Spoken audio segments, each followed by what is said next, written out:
Welcome everyone to the world on the brink of devastation. A world once ruled by a divine tribe, thrived using a mystical light.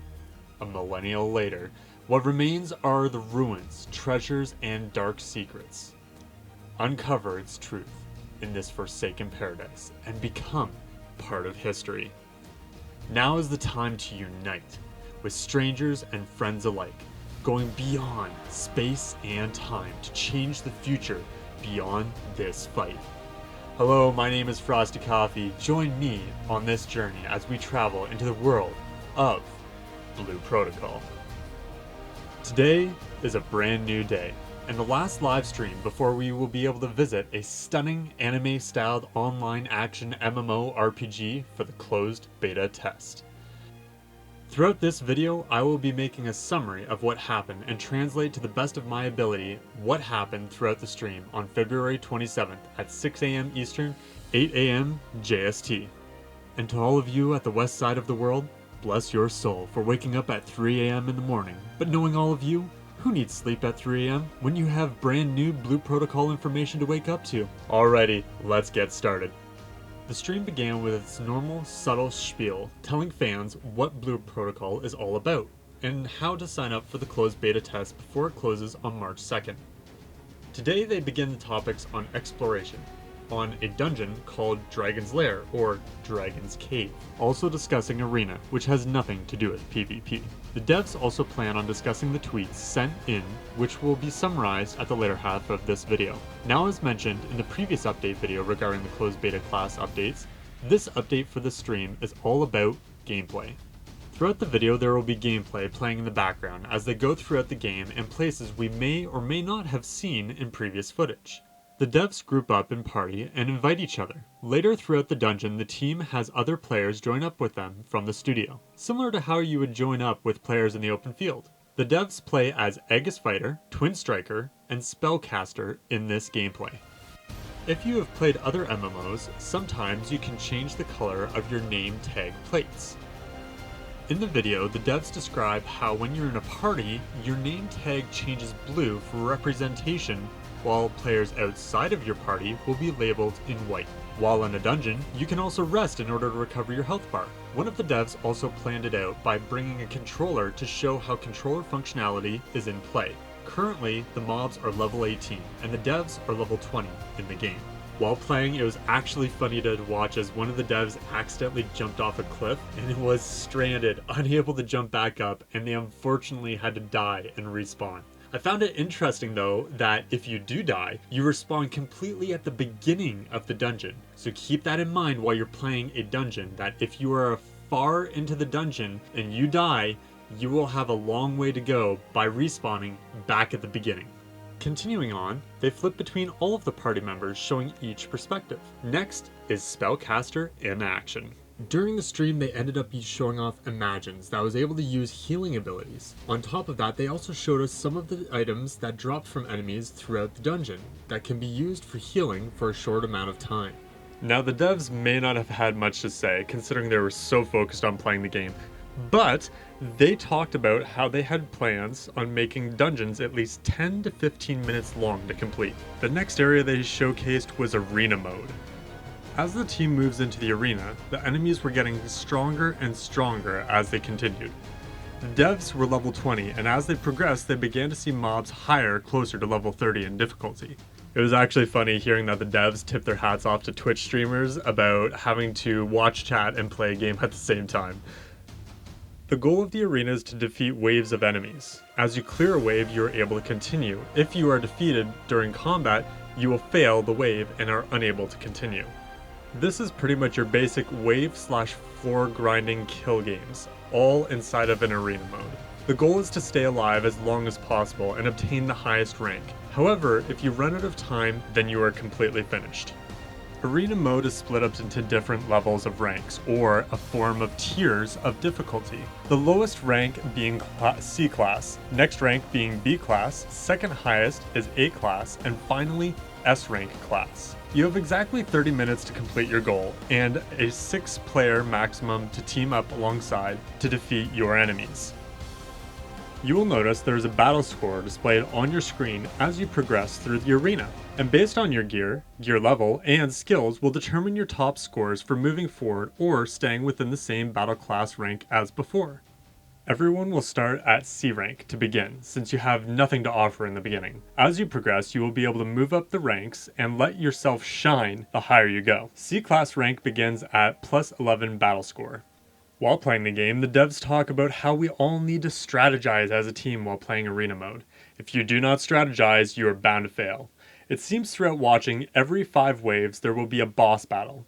The devs want us to use every ability and every tool to our advantage while playing arena mode. Keep in mind, while defeating enemies, they will also drop potions in arena mode, since normal potions outside of arena mode are useless or disabled while playing. Keep in mind it is a good idea to kite mobs of enemies together and use ultimate attacks to take down enemies. What the devs show us now is what will be available in the closed beta test. However, they already have features and ways of communicating for arena mode that have not been implemented for the closed beta test version. So please keep this in mind while playing the closed beta test arena mode.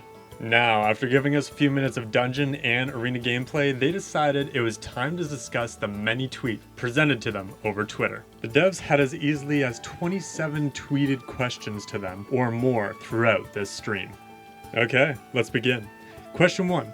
What is the control scheme that the development team decided on when originally making Blue Protocol? Since this is a PC game, the original output is keyboard and mouse. However, although they haven't crazily showcased gamepad, it is fully supported as well for the closed beta test and launch. Like any game, you can set the keys and any key or button of your choice. Question 2. How many accessories or facial options can we use for our character? Currently there is only 1 slot for the closed beta test, however there will be roughly 5 to 7 slots added for official launch. Question 3. Can the player play main story as single player without the need of others? Yes, you can play alone should you choose to be alone, but some players might have a struggle playing alone, so the devs are putting together consideration to help players that are unable to. They also wanted to mention that it is free, and they also have a premium service as mentioned in the last stream. Question 4. I'm worried about the party versus party system. Eventually, won't it only require experienced or hardcore players? The devs say that they hope players will want to play alongside each other at all levels of play, working together with dedicated strats. The devs announced there will be a party finder. Some games have this, and I really love what Final Fantasy XIV's version of Party Finder is already like. It is so simple and easy to navigate to find the content you are looking for. I know Bandai Namco has used Final Fantasy XIV heavily for the Sword Art Online games, so I am crossing my fingers in inspiration from the game that they do something similar for the navigation for Blue Protocol. With that being said, matchmaking is free and unrestricted. You can queue with your allies and enter a dungeon easily. If you want specific classes, you can lock it off in Party Finder. Keep in mind, solo and party play isn't tuned equally just yet since they are in closed beta test phase. They wanted us to keep in mind that the game is tougher between level gaps such as level 20 versus level 30 enemies. So if you clear content and you stay up to speed, you'll be good to go. Question 5. Do enemies have elemental weaknesses and damage up or damage down based off of that? Yes. Not just skills, but weapons will affect the damage as well. The team wants to focus on cooperation rather than elemental advantages. Question 6. What kind of loot conditions will we be able to see in-game? Dungeons, arena, raid, time attack dungeons, anything with a mission from start to end. So as long as you hit or mark the enemy 1 time, you will be able to obtain loot, credit, experience, and also pick up your own individual loot, and that can be class or player specific as well, so no need to worry about other players stealing your loot. Even if you're in a party and you don't damage mobs, say you're at one end of the zone and your party member is at the other end, you will get loot just for being with them out in the field. Question 8. Can you swap character items? In the closed beta test, you will be allowed 2 characters. You can send letters to characters, but not all specific items can be sent. Transferring items between characters is prohibited. Question 9. Will Blue Protocol have a death penalty, such as dying within a dungeon? If you die, you will respawn with 50% of your HP, and you will have a cooldown debuff that will slow you down. There is no free spawn like there was in the closed alpha test, so please be aware of that when entering content. Question 10. Will there be any way to lock items that we don't accidentally delete rare weapons or items we obtain? Not currently as of the closed beta test, but that will be implemented for the official launch. Question 11. Can you change your skill buttons? Unfortunately, the devs were unable to answer this question for some reason. Not entirely sure why they were unable to, don't take my word for it, but I believe you can, or you should be able to adjust your skills/actions where they are placed on your hotbar. However, that will have to be determined in the closed beta officially. Question 12. Can food/drinks actually be eaten or consumed? Not currently, but maybe in the future. Question 13. Is it possible to have only 2 characters complete dungeons or raiding and clear? Players can go inside of a dungeon without the max amount of players, but it may be hard to complete. Keep in mind you can have players enter after already starting the dungeon. Question 14. How far will the chat capabilities reach? The devs describe how there are ranges depending on if you are locally close, for example say chat, full field chat, for example a shout chat, or private chat, which is strictly between members that have joined your party. Chat size can be edited and font as well. Question 15. Can you give us some more insight on raiding? The devs describe how there will be 30 players for raiding originally, but they adjusted it to 20 people max. However, it is possible that they may revert those changes based on player feedback. Depending on the difficulty of how players cooperate with each other to achieve endgame rating goals, will help the devs determine how to adjust the game. If I'm being perfectly honest, I would love to have 30 player raids. That would be so much fun recruiting 30 strong players to go into an endgame raid and defeating a raid tier. Even if it's only 20 players, that makes me excited to see what kind of content awaits us in Blue Protocol. Keep in mind your battle score. If it is too low, you will be restricted and unable to enter a raid. So make sure that you check out your gear, class rankings, and stats before you enter endgame raids. Question 16. Will we have screenshot mode? Okay, before we start on this, can I just mention that I am a screenshot whore in games that look visually appealing? I have taken so many screenshots on New World, Phantasy Star Online 2, WoW, Blade and Soul, Final Fantasy XIV, so many other games. It is probably why my drives fill up so much as they do. The devs mentioned that it would be a great addition, so they actually plan on adding that into the game. Question 17. Is there a setting for auto-follow party members? Yes, there is, and the devs have decided to show it off even. You can also walk as well, however keep in mind that your stamina might be affected as well, depending on what you do. If you need to quickly go into battle, you might be affected depending on what you're doing. Question 18. Will our friends list or character list be bound to our accounts? The devs mentioned that there is a follower/follower style based on characters. There is not a friends list. The follower system is character specific. Personally, I think that it is weird because I wouldn't know if my friends log on so that I can easily slide into their DMs, for example. I hope that they consider changing this so that I can have friend requests sent. I personally like having that instead of a follower system. Question 19. What is being done to prevent trolling such as dying and respawning inside of dungeons? The devs say that you simply block the player and they will be unable to talk to you and won't appear in Party Finder. The devs want a friendly environment, so currently that is the best option in place. However, although there is not in the closed beta, you can vote kick/veto kick a player out of a dungeon in the future. Global release, please! Now the developers have talked about this extensively. They pretty much gave the same answer to us. I actually made a mistake in one of my previous videos saying that the closed beta test was going to potentially be a global, but it is not. However, I know it technically will be a global because all of us in the West will be using a VPN just to join on the test, but I do apologize for my misleading sentence during my previous video. Continuing on, the devs described to us how they make the game for certain regions, or they might make it global. Unfortunately, they are unable to say at this time. They are still in development, still working on the game, still preparing to make it the best launch it can be. We want to make the game a strong release in Japan first. Although it will be interesting for a global audience, we don't want to represent a game that feels incomplete to the rest of the world. In time, the devs will decide on what to do with the game, so the team wants to thank us for supporting it so far. Question 21. Will the development team join the players in the closed beta test and official launch? Yes, we want to play alongside each and every one of you to understand everyone's opinions, especially considering they are much better than us. We may or may not be doing work, so you might see us sitting around, but we do plan on partying up with players without any special Game Master gear. Unfortunately, in the closed alpha test, the team had to be prepared for any problems that occurred, so they were unable to play back then. Now that the game is a bit more stable, they will be able to join us. If you see any GMs in game, they will have a special name tag noticeable to all players with a special tag. Question 22. Can you explain to us what elements exist within the game and what they do? The devs pull up a chart and show what attribute change and the burst effects of those elements. Let's break it down.